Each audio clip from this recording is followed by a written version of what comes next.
తెలంగాణకు భారీగా పెట్టుబడుల్ని సమీకరించడమే లక్ష్యంగా ముఖ్యమంత్రి రేవంత్ రెడ్డి సింగపూర్ దావోస్ పర్యటనకు వెళ్లారు. 6 రోజుల విదేశీ పర్యటనలో భాగంగా ఆయన ఢిల్లీ నుంచి సింగపూర్ వెళ్లారు.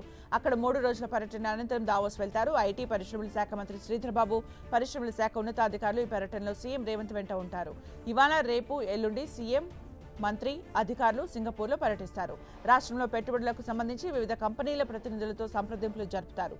ప్రపంచంలోనే పేరొందిన సింగపూర్ ఇన్స్టిట్యూట్ ఆఫ్ టెక్నికల్ ఎడ్యుకేషన్ను సందర్శిస్తారు సీఎం రేవంత్. నైపుణ్యాభివృద్ధికి ఆ యూనివర్సిటీ ఎంచుకున్న కోర్సులు, అనుసరిస్తున్న విధానాల్ని అధ్యయనం చేస్తారు. రాష్ట్రంలో కొత్తగా ఏర్పాటు చేసిన తెలంగాణ యంగ్ ఇండియా స్కిల్ యూనివర్సిటీకి సహకారం అందించేందుకు సింగపూర్ ఐటీఈతో ఒప్పందం చేసుకుంటారు. సింగపూర్లో రివర్ ఫ్రంట్ ను సందర్శిస్తారు. మూసీ పునరుజ్జీవన ప్రాజెక్టును ప్రపంచ స్థాయిలో చేపట్టేందుకు రాష్ట్ర ప్రభుత్వం అత్యంత ప్రాధాన్యం ఇస్తున్నందున అక్కడి రివర్ ఫ్రంట్ ఏరియాను అభివృద్ధి చేసిన తీరును పరిశీలిస్తారు.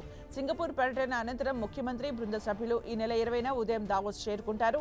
20 నుంచి 22 వరకు వరల్డ్ ఎకనామిక్ ఫోరం వార్షిక సదస్సు 2025లో పాల్గొంటారు. దేశ విదేశాలకు చెందిన ప్రజా ప్రతినిధులు, పారిశ్రామికవేత్తలు, ఆర్థిక నిపుణులు సదస్సుకు హాజరు కానున్నారు. పారిశ్రామికవేత్తలతో రాష్ట్రానికి పెట్టుబడులపై చర్చించి ఒప్పందాలు చేసుకోనున్నారు. వరల్డ్ ఎకనామిక్ ఫోరం సదస్సులో తెలంగాణలో పెట్టుబడులకు ఉన్న అవకాశాలపై ఆ సదస్సులో వివరించనున్నారు. ప్రపంచవ్యాప్తంగా ఉన్న పారిశ్రామికవేత్తలకు రాష్ట్రంలో పెట్టుబడుల ప్రాధాన్యతపై వివరిస్తారు. ఇక జనవరి 24న సీఎం రేవంత్ రెడ్డి బృందం తిరిగి రాష్ట్రానికి చేరుకుంటారు.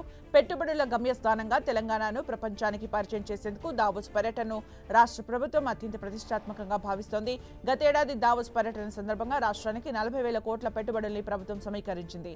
ఈసారి అంతకు మించి పెట్టుబడుల్ని తేవడమే లక్ష్యంగా తమ పర్యటన కొనసాగుతుందని సీఎం రేవంత్ రెడ్డి తెలిపారు.